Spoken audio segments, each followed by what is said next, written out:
All praises to Yahawah, Ba'ashem Yahushai, Ba'ashem Kodash. Double honors to the apostles and the elders of Great Millstone, and Shalom to the elect of the nation of Israel. This is going to be a lesson on how, even though Yahawah is going to destroy a whole bunch of Israelites, the end result of what Yahawah is going to do with the Israelite nation is going to be beautiful, man. And Yahawah's even told us to not worry about the Israelites that are going to be destroyed, man, because Yahawah knows what he plans to do with the Israelites, and he loves the Israelites more than we ever could, man. Right? He loves any Israelite that's loved by the Lord, any Israelites that's of the elect or that's not even of the elect. Yahawah loves them more than we ever could love them, man. Right? But the Israelites are Yahawah's creation, man. He saved the Israelites out of Egypt. He saved the Israelites from the Moabites previously.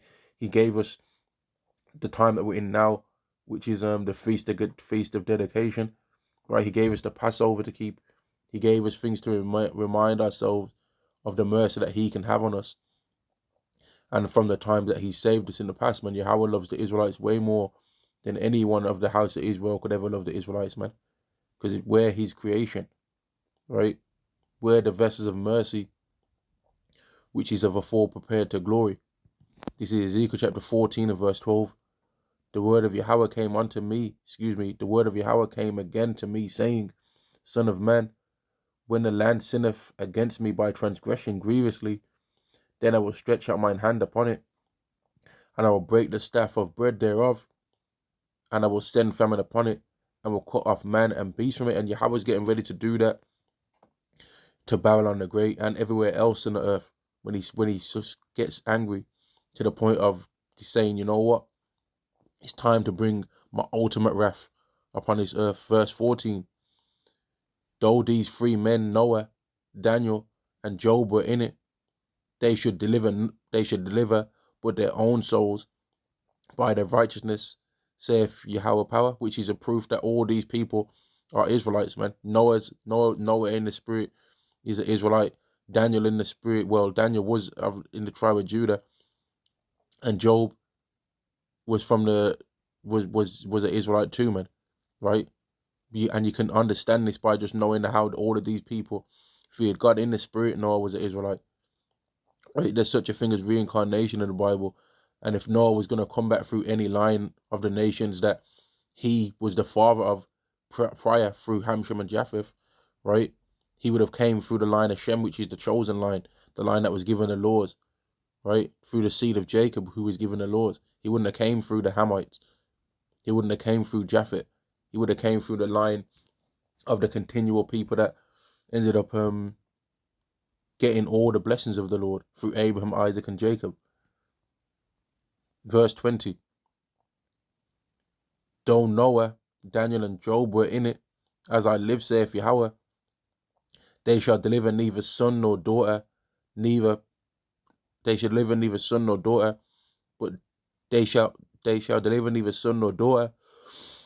They shall but deliver their own souls by their righteousness. And what this shows is that when everything goes down, everyone that's going to receive salvation is ultimately of the elect, man. Right? A woman that's got a husband that's of the elect, the reason why she'll be getting saved is because she's of the elect herself, and her particular works that she would have did to get her salvation would have been not making that man's life a living hell, man. Right? Being some kind of rest towards that man in whatever way, shape, or form. And although she might have been a demon to him occasionally, she might have stressed him out occasionally, she tried to do more good than bad, but had her own things that she had to deal with in this world too anyway, right? Her own things of not trying to be a harlot in these streets, man, and not giving to the easy access that she could have to worldly pleasures, you know? Because Yahweh's going to have mercy on men and women, but still a lot of women are going to get destroyed, man. We can never stop saying that. A lot of you proud Israelite women out there are going to get completely destroyed, man. But even after Yahweh does what he does to you women, the result that's going to be left of the Israelite woman, there's not going to be no such thing as a black woman in that day. There's not going to be no such thing as a loudmouth Latino woman in that day. There's not going to be no such thing as a sellout Native American woman running their mouth in that day. There's just going to be beautiful Israelite women, the daughters of Zion, man. And they're all going to be beautiful. Every single Israelite woman is going to be a 10 out of 10. There ain't going to be no need for them to wear weave. They ain't going to have to try and compete with the so-called white woman anymore. They ain't going to have to try and compete and try and have hair longer and thicker than the Indian woman anymore. They're just going to have it like what they've had it in the past. Like, verse 21, for thus saith the Lord Yahawah, how much more when I send my four sore judgments upon Jerusalem, the sword and the famine and the noisome beast and the pestilence, to cut off from it man and beast. And that's talking about ultimately how much more when Yahawah really brings his main judgment upon the earth, man, upon the Israelites, right? When he's really sharp on that sword to really make the Israelites suffer the time of Jacob's trouble, right? Only in that time the people that are of the elect are going to get through that. Nobody else is going to try and be getting through it. It's only going to be the people that Yahweh chose. Verse 22, yet behold, there shall be left a remnant that shall be brought forth, both sons and daughters. Behold, they shall come forth unto you, and ye shall see their way and their doings. Because what's going to be their way and their doings? Well, they're going to be keeping the laws of Yahawah B'Shem Yahushai. They're going to be beautiful towards each other, man. Yeah, as a parent, you're not even going to have to tell your kids if they've did anything wrong, like to not to be rude, not to do this, not to do that. They're just going to be Israelites, man. They're going to, every single Israelite's going to be almost like a miniature, well, I'm going to say it like how I've heard Apostle Tahar say it, man. Mini Most Highs, man. Mini Yahawashais, you know? They're going to be like a lesser version of Yahawashai and an even lesser version of Yahawah.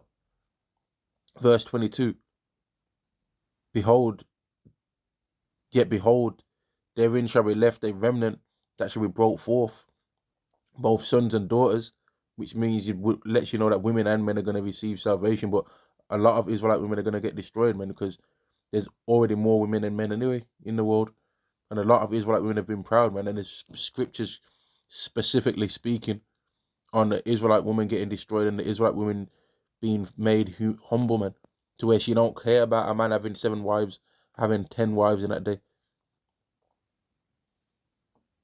Behold, they shall come forth unto you, and ye shall see their way and their doings, and ye shall be comforted concerning the evil that I have brought upon Jerusalem, even concerning all that I have brought upon it. So, yeah, when you after the 2/3 are destroyed, and you have like really made us see all the wrath that Israel is going to suffer, man, all the destruction that they're going to suffer, ultimately we're going to know that the same Israelites that got destroyed are going to know what we're experiencing now if we're of the elect. They're gonna know it too, but they just had to experience it, get that death through pain first, as the scriptures say. The same must know it after death by pain. They're also gonna get it, man. And then when you go to Daniel the 12th chapter, it speaks about how some are gonna get everlasting life, some are gonna get everlasting shame and contempt. So they're also gonna know it, but they're gonna have to have that shame and contempt for the rest of their lives when this memorial of the salvation comes by, because an Israelite is not going to be wicked in that day. They're not going to want things that they don't deserve, right? They're going to feel embarrassed if they have something that they don't deserve. Whereas in the world right now, nobody feels embarrassed if they get some, not many people feel embarrassed if they get something that they don't deserve, right? But in the kingdom, Israelites are going to be like, when that memorial comes around, that annual memorial, that annual celebration, if you want to call it that as well, they're going to be cut to the heart. They're going to be like, man, but in this time, I was being wicked though. And then they'll be relaxed for a time afterwards, like after maybe a couple of weeks or days have gone by afterwards. But then when it comes back around again, they'll be like, damn, yeah, that's a continual reminder. Yeah, I was being wicked that time. That's going to continually play in their mind, man, that, man, I wasn't of the elect in that time. Thank you for what Yahawah B'Shem Yahushai for making me be of the chosen in general. But in that time when it mattered most, I wasn't rocking for you. So they're going to continue to be trying to like comfort themselves in a way that they're going to be trying to do good even to a higher degree in the kingdom, man. Like all these drill rappers and all these guys, all these like Charleston White scoffers and all of these types of people, all of these proud ass black women that just hate the Israelite man, right? All of them, they're gonna be humbled in the kingdom, man, and they're gonna be trying to love their husbands. The women are gonna be trying to love their husbands even more because they're gonna be cut to the heart about what they've did, man. And even saying that, every single Israelite is going to be cut to the heart because every single Israelite is going to be made known what they've did in the kingdom, and that's according to the scriptures, man. We're all going to know what evils we've did and be cut to the heart, man.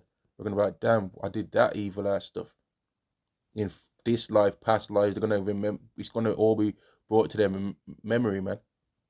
And we're going to be disgusted and humbled that and know that we truly are the vessels of mercy that have been prepared unto glory, because the things that we're going to have seen that we did, right, in past lives, we're going to know, man, we really deserve death, to be honest with you. And we're going to continue to compare the things that we've did and be like, well, even Esau did some of the things that we've did, but he's got destroyed off the face of the earth. But yet we receive mercy. And we're going to really understand that Yahawah loves the Israelites and hates Esau, man.